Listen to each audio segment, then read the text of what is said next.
Hey folks, welcome to another video from A Plain Truth 2 and Well Healed. Well, another big hoax in the hoax world we live in. Everything is a lie, nothing is true. That's the name of my new book coming out, hopefully within a few weeks. Anyway, I want to get into the dinosaurs. Dinosaur, terrible lizard. Fossils have been existed for millions of years, but were never found by or known to any civilization in the history of humanity until the evolutionism's Masonic Renaissance in the mid-19th century. Quote, why are there no dinosaurs by Native Americans in all the years previous when they roamed the American continents? How about the Negroes before them? There's no belief of dinosaurs in the Native American religion. For that matter, no discoveries prior to the 19th century in any part of the world. According to the World Book Encyclopedia, before 1800s, no one ever knew that dinosaurs existed. During the late 1800s and early 1900s, large deposits of dinosaur remains were discovered. Why has man suddenly made all these discoveries? It's from the book Dinosaurs, Science or Science Fiction by David Wozni. So we have pyramids being built all around the world up to 10,000 years ago, yet they never found dinosaur bones in all their excavation. The Great Giza Plaza pyramid is on 13 acres, and it's on property that has been cleared and landfill, and no dinosaur bones were found. But the first dinosaur was found in 1824 by William Buckland, who was a fossil fuel hunter, fossil meaning old, clergyman who discovered some megalosaurus fossils. Now he says clergyman here, but I bet she is a Jesuit. In 1890 and named the reptile in 1824. First dinosaur ever described scientifically and the first theropod discovered. The word dinosaur had not even been invented yet. Okay, so along comes the word dinosaur. And here's from Eric Dubé's AtlanteanConspiracy.com. No tribes, cultures, or countries in the world ever discovered a dinosaur bone before the mid-1800s. Suddenly, all over the world, North America, South America, Europe, Asia, Argentina, Belgium, Mongolia, Tanzania, West Germany, all of a sudden they're finding dinosaurs everywhere. And the word dinosaur didn't come to be until 1847. Dinosaur means terrible lizard. And then all of a sudden they discovered 500 different species and 80 dinosaurs all over the place. Everywhere there's dinosaur bones. However, there's one problem with it all. It's like the dinosaur bones found in the museums are not even dinosaurs. The museum displays models, mannequins, cartoons, and movies have you ever seen are all imaginative reconstructions based on incomplete skeletons arranged in a manner paleontologists believe to be realistic. Skeletons are all admittedly intricate fabrications made of plaster, fiberglass, various epoxies under their animal bones and not original fossils.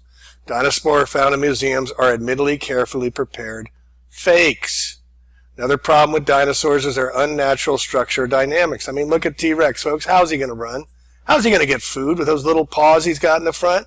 Or is he going to only eat from trees? He's going to run like that? I mean, it's just ridiculous how he wouldn't fall over. Look at the head based on his body and tail. Many museums cannot even make T-Rex stand up on their own weight. I mean, it's all a fraud. All right, so here's Eric Dubé's take on it. Interesting that Eric Dubé came out with this on the dinosaurs on the date of Wednesday, September 9th, and then just a few weeks later, he released his incredible Flat Earth book, Waking the World Up to Flat Earth, back in 2015.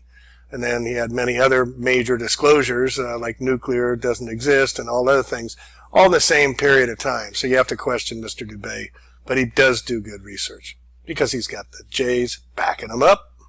The class Dinosauria was originally defined by Sir Richard Owen of the Royal Society and Superintendent of the British Museum Natural History Department in 1842. Or, in other words, the existence of dinosaurs was first speculatively hypothesized by a knighted museum head coincidentally in the mid-19th century during the heyday of evolutionism, before a single dinosaur fossil had ever been found. The Masonic media and mainstream press worldwide got to work hyping stories of these supposed long-lost animals, and then, lo and behold, 12 years later, in 1854, Ferdinand Vanderveer Hayden, during his exploration of the upper Missouri River, found proof of Owen's theory. A few unidentified teeth he mailed to leading paleontologist Joseph Leidy, who several years later declared them to be from an ancient, extinct Trachodon dinosaur, which, beyond ironically, means rough tooth. Firstly, it should be needless to say that it is impossible to reconstruct an entire hypothetical ancient animal based on a few teeth. But even more importantly, it is dubious that a myriad of ancient reptile, bird, and reptile mammal transitional forms necessary for the blossoming theory of evolution would be hypothesized and then conveniently discovered by teams of evolutionist archaeologists purposely out looking to find such fossils. And it is even more dubious that such fossils have supposedly existed for millions of years, but were never found by or known to any civilization in the history of humanity until evolutionism's Masonic Renaissance in the mid-19th century. David Wozni wrote, "Why are there no discoveries by Native Americans in all the years previous when they roamed the American continents? There is no belief of dinosaurs in the Native American religion or tradition. For that matter, why were there no discoveries prior to the 19th century in any part of the world? According to the World Book Encyclopedia, before the 1800s, no one ever knew that dinosaurs existed. During the late 1800s and early 1900s, large deposits of dinosaur remains were discovered. Why has man suddenly made all these discoveries? No tribes, cultures, or countries in the world ever discovered a dinosaur bone before the mid-1800s, and then they were suddenly found all over the world in North America, South America, Europe, Asia, Africa, Argentina, Belgium, Mongolia, Tanzania, West Germany, and many other places apparently had large deposits of dinosaur fossils never before seen. All these places were inhabited and well explored for thousands of years before this time. Why had no one ever found a dinosaur fossil before?" According to the book The Dinosaur Project, paleontological journalist Wayne Grady claims the period following this, from around 1870 to 1880, became a period in North America where some of the most underhanded shenanigans in the history of science were conducted.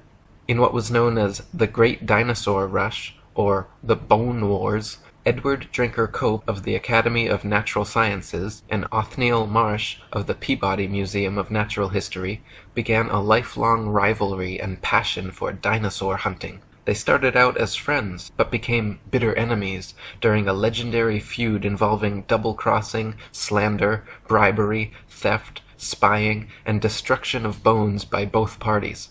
Marsh is said to have discovered over 500 different ancient species, including 80 dinosaurs, while Cope discovered 56. Out of the 136 dinosaur species supposedly discovered by the two men, however, only 32 are presently considered valid, as the rest have all proven to be falsifications and fabrications. None of them once claimed to find a complete skeleton either, so all their work involved reconstructions. In fact, to this day, no complete skeleton has ever been found, and so all dinosaurs are reconstructions. David Wozni wrote, "Discoveries and excavations seem not to be made by disinterested people such as farmers, ranchers, hikers, outdoor recreationists, building construction industry basement excavators, pipeline trench diggers, and mining industry personnel, but rather by people with a vested interest such as paleontologists, scientists, university professors, and museum organization personnel who were intentionally looking for dinosaur bones or who have studied dinosaurs previously. Finds are often made during special dinosaur bone hunting trips and expeditions by these people to faraway regions already inhabited and explored. This seems highly implausible. More believable is the case of the discovery of the first original Dead Sea Scrolls in 1947, which were unintentionally discovered by a child and which were all published by 1955. In some cases of a discovery of dinosaur bones by a disinterested person, it was suggested to them by some professional in the field to look or dig in a certain area. Also very interesting to note are special areas set aside and designated as dinosaur parks, for which amateur dinosaur hunters are required to first obtain a dinosaur hunting license. Whatever destination these establishment-funded archaeologists and paleontologists set, it seemed they found incredible numbers of fossils in tiny areas. In one of the largest dinosaur excavation sites, called the Ruth Mason Quarry, over 2,000 fossils were allegedly discovered. Casts and original skeletons assembled from these bones are currently on display in over 60 museums worldwide. Florentino Ameghino, head of paleontology at La Plata Museum, is amazingly responsible for 6,000 fossil species supposedly discovered throughout his career, all in Argentina. Dinosaur hunter Earl Douglas sent 350 tons of excavated dinosaur bones to the Carnegie Museum of Natural History throughout his career, all coming from the Dinosaur National Monument in Utah. During an expedition to Patagonia, Dr. Louis Chiappe and Dr. Lowell Dingus supposedly discovered thousands of dinosaur eggs at a site of only a few hundred square yards. Many experts have mentioned how such finds of huge quantities of fossils in one area by just a few highly invested individuals goes against the laws of natural probability and lends credence to the likelihood of forgeries or concentrated planting efforts. David Wozni wrote, "Dinosaur bones sell for a lot of money at auctions. It is a profitable business. There is pressure for academics to publish papers. Museums are in the business of producing displays that are popular and appealing. Movie producers and the media need to produce material to sell to stay in business. The mainstream media loves to hype alleged dinosaur finds. Much is to be gained by converting a bland, non-dinosaur discovery of a bone of modern origin into an impressive dinosaur find, and letting artists' interpretations and imaginations take the spotlight, rather than the basic, boring, real find. There are people who desire and crave prestige, fame, and attention. There is the bandwagon effect and crowd behavior. And then there are people and entities pursuing political and religious agendas. Highly rewarding financial and economic benefits to museums, educational and research organizations, university departments of paleontology, discoverers and owners of dinosaur bones, and the book, television, movie, and media industries may cause sufficient motivations for ridiculing of open questioning and for suppression of honest investigation. The fact that T-Rex bones have sold at auctions for upward of $12 million shows how lucrative the field of dinosaur hunting can be, and it just happens to be museum officials who serendipitously seem to make the most prolific finds. The first dinosaur to ever be publicly displayed was the Hadrosaurus folci at Edward Drinker Cope's Academy of Natural Sciences in Philadelphia. The bones were co-discovered by Joseph Leidy, Cope's esteemed professor, and the man responsible for the Trachodon Toothosaurus. The original Hadrosaurus reconstruction, which is still on display today, shows a huge plaster-cast bipedal reptile standing upright, using its tail as a third leg. What few people know, however, is that no skull was ever discovered, and no original bones were put in the public exhibit.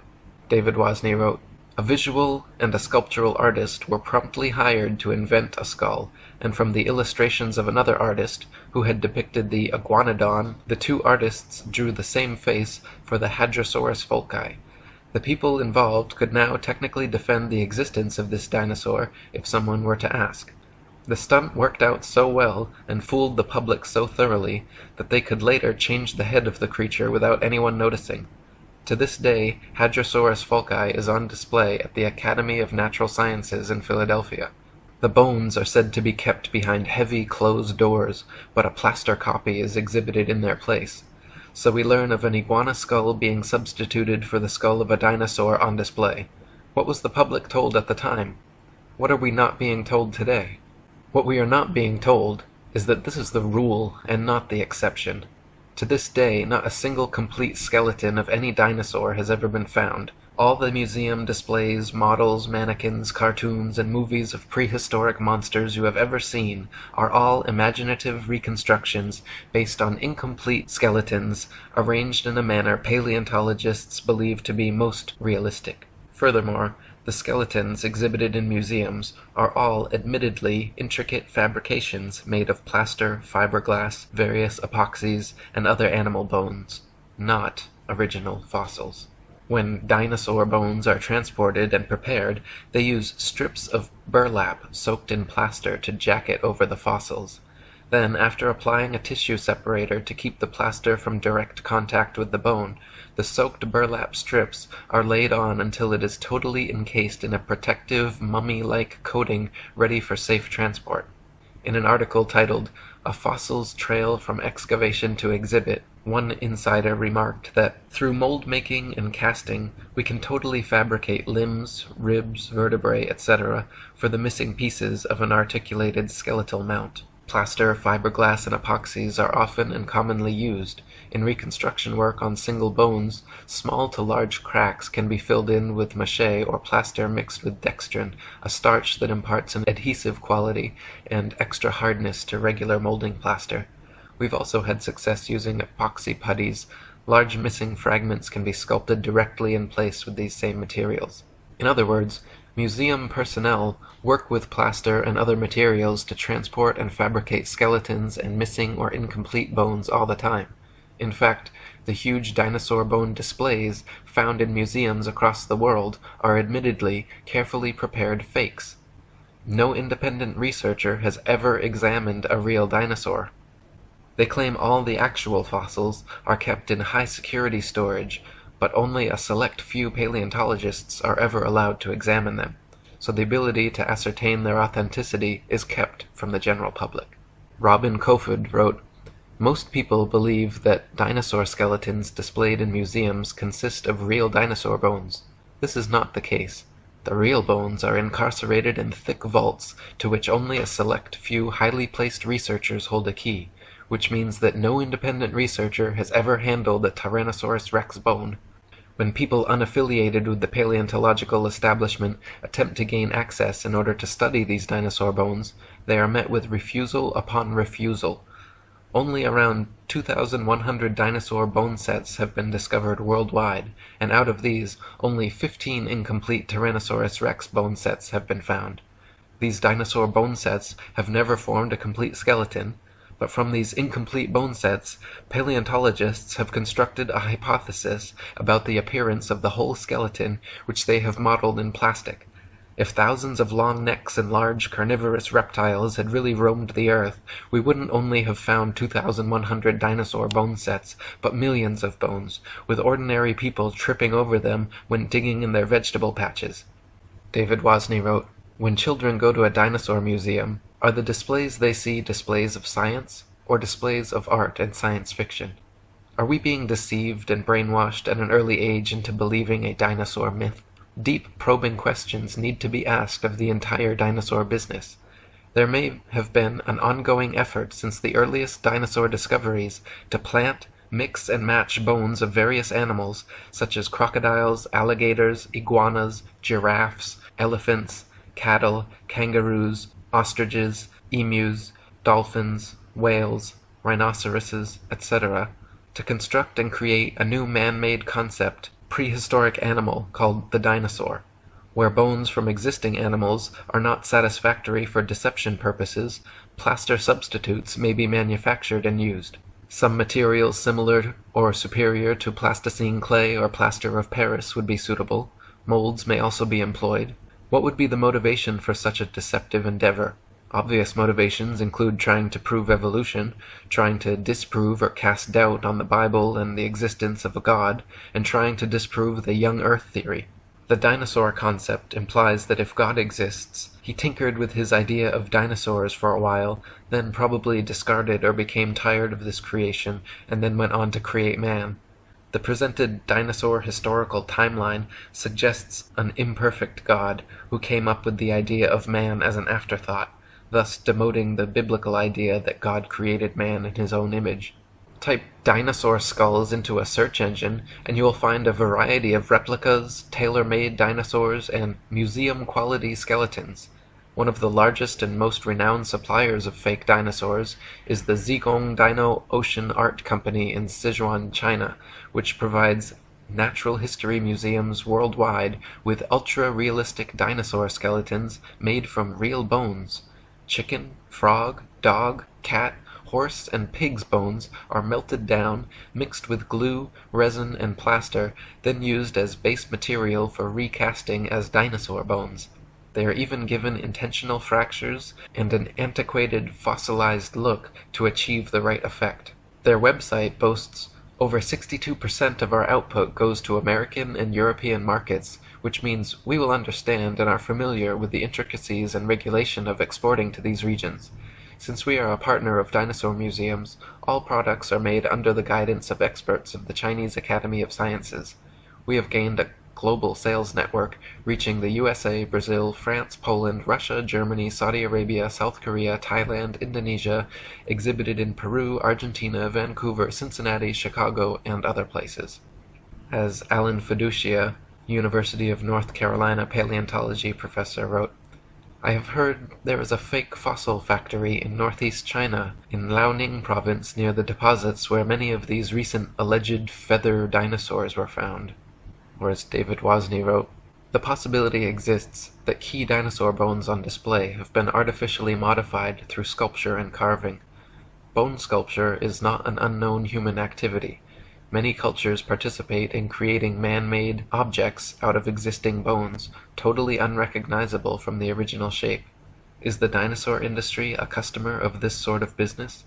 Is it possible that dinosaur skeleton replica are secretly assembled or manufactured in private buildings out of public view, with bones artificially constructed or used from a number of different modern-day animals? Why bother having any authentic original fossils at all if alleged replicas please the public?" Another problem with dinosaurs is their unnatural structural dynamics. Many dinosaur skeletons and reconstructions feature bipedal monsters like the T-Rex with a forward-leaning torso and head far larger and heavier than its counterbalancing tail. Many museum displays cannot even stand up under their own weight. It is highly unlikely that beasts this large and disproportionate could exist at all. The loads acting on their skeletons are so great that calculations indicate the bones of the largest dinosaurs would buckle and crack under their own immense weight. Experts have also pointed out that dinosaurs would have to have moved much slower than portrayed in movies to prevent sudden shocks to their skeletons.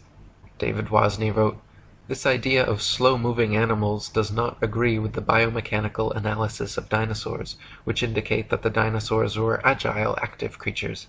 This is the paradox between the dinosaur's size and lifestyle. Many displays and drawings of dinosaurs appear to be an absurdity, showing a two-legged animal that would be totally off balance, with the weight of head and abdomen much greater than weight of tail, which is supposed to act as a counterbalance. Is the dinosaur industry a case of science trying to meet public desires or expectations? The movie Jurassic Park is an example of showing dinosaurs much larger than any current displays in museums. After the movie came out, it is interesting to note that many articles were written asking, 'Is this possible?' I can recall a report of dinosaur DNA being discovered preserved in amber, which later turned out to be false." Robin Kofod wrote, "Overall, several millions of dollars have been spent promoting the existence of dinosaurs through movies, TV, magazines, and comics. The world of movies and paleontology are like Siamese twins. People's view on the existence of dinosaurs is based not on firm evidence, but on Hollywood-fixated artistic impressions. Documentaries colorfully illustrate each dinosaur's characteristics, like colors, weight, and muscle mass, but Don Lessam, advisor for Jurassic Park, admits that this is pure guesswork. Consider, for instance, the question of how much these dinosaurs weigh. Don Lessam says, "Scientists don't know how much dinosaurs weighed." Dinosaurs are presented to the public with colorful artistic reconstructions, drawings, models, mannequins, gigantic skeletons in museums, cartoons and movies showing these beasts in explicit detail, but the fact is, from the assigning and arrangement of bones in each species, to the impossible to discern soft tissue, skin, eyes, noses, color, hairiness, texture, etc., just like the many supposed ape-man species, all dinosaur reconstructions are 100% fictional fabrications created by invested and inventive evolutionists. They purposely present dinosaurs to children in the media to spark and bias their young imaginations toward their machinations. Cartoons like Ice Age and The Land Before Time, movies like Jurassic Park and Dinosaur Island, Coloring books, dolls, plastic toys, elementary school textbooks, and huge displays in children's museums certainly have an effect on budding young minds. National Geographic and the Ice Age movies were produced by Mason Rupert Murdoch's News Corp and 20th Century Fox. The Masonic production company Universal Studios created Jurassic Park and The Land Before Time. They are owned by Comcast, whose main shareholders are Masons J.P. Morgan and the Rothschilds. Discovery Channel, which features many dinosaur documentaries, is also financially advised by N.M. Rothschilds and Son Limited. Former paleontology student Michael Forsell claimed on a radio interview with leading paleontologist Jack Horner that he was a total fraud, fabricating evidence and perpetuating the myth of dinosaurs. He continued on saying, "I started my career in the field of paleontology only to leave my studies once I realized the whole thing was a sham. It's nonsense. Most of the so-called skeletons in museums are actually plaster casts. They even do it openly on documentaries now, preserving the bones my ass. I struggled as a student mainly because I could not tell the difference between a fossilized egg and an ordinary rock, and of course there is no difference. I was treated like a leper when I refused to buy into their propaganda and promptly left the course. Dinosaurs never existed. The whole shebang is a freak show.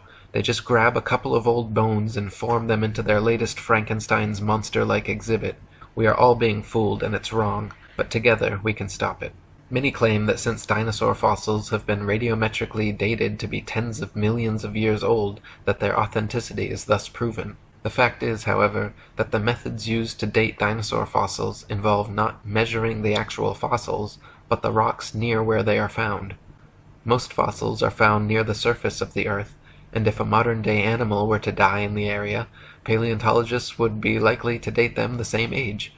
Dr. Margaret Helder, in her book Completing the Picture, a handbook on museums and interpretive centers dealing with fossils, she writes, "Scientists used to be very impressed with the potential of radiometric for coming up with absolutely reliable ages of some kinds of rocks. They do not feel that way anymore. Having had to deal with numerous calculated dates which are too young or too old compared with what they expected, scientists now admit that the process has many more uncertainties than they ever would have supposed in the early years. The public knows almost nothing about uncertainties in the dating of rocks. The impression that most people have received is that many rocks on Earth are extremely old and that the technology exists to make accurate measurements of the ages. Scientists have become more and more aware, however, that the measurements which the machines make may tell us nothing about the actual age of the rock."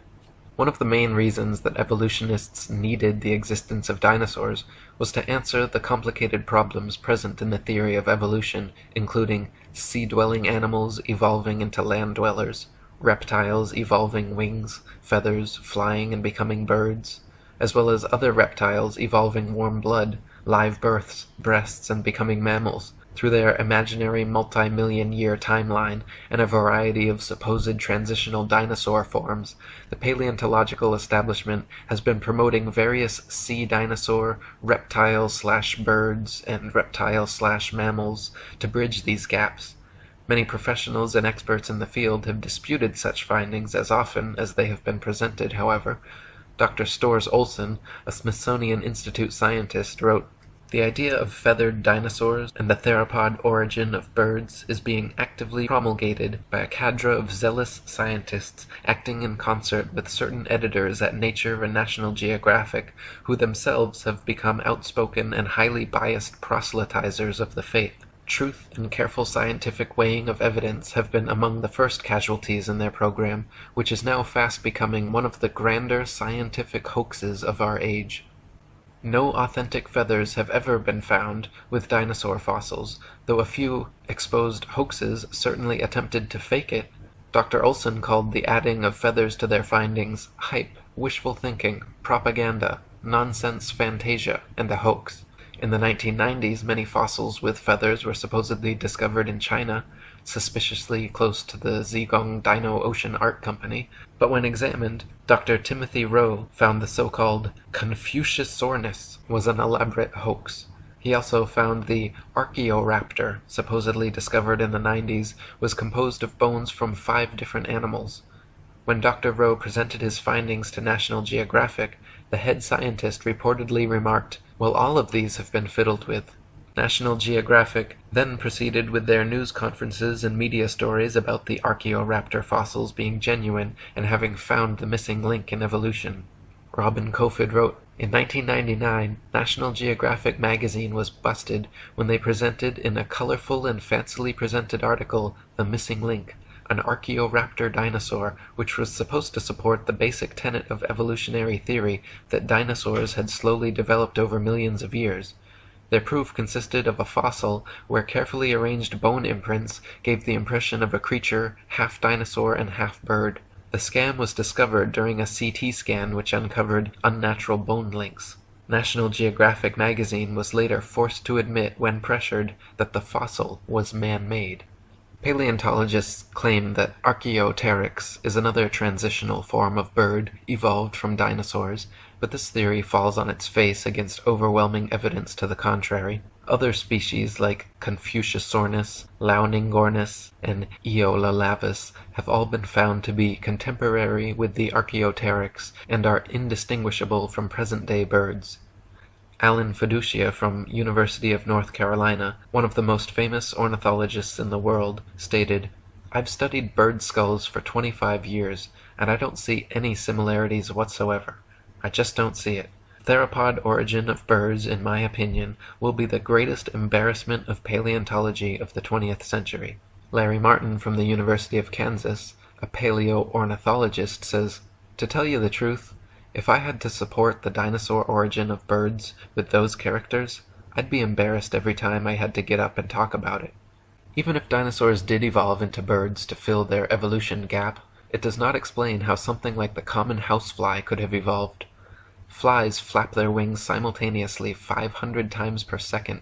Even the slightest dissonance in vibration would cause them to lose balance and fall. But this never happens. How could they evolve such an amazing and specialized ability? Why were dinosaurs never discovered before the evolutionist renaissance in the mid-19th century? Why do paleontologists think they can reconstruct an entire species of ancient animal from a few teeth? Why have so many dinosaur discoveries turned out to be hoaxes? Why are all authentic dinosaur fossils kept under tight lock and key away from any independent analysis? Why has erosion and weathering not destroyed all these supposed prints and fossils that are allegedly millions of years old? If dinosaurs were supposedly wiped out by a meteor impact or other such catastrophe, why is it that all the other various animal species that exist today were not similarly wiped out? There are many more questions which need to be answered before anyone in their right mind should consider the existence of dinosaurs anything but a convenient evolutionist myth. Robin Kofod wrote, "The paleontological establishment can control which hypotheses will be constructed through textbooks and the curriculum. In this way, students are brainwashed into a pseudo-reality controlled by text material and the teacher's authority. A short practical example. A random dental bone is found at an excavation site, and from this dental bone, the rest of the skeleton is guessed at. We are not kidding about this. The entire dinosaurian field of the paleontological program is a sham."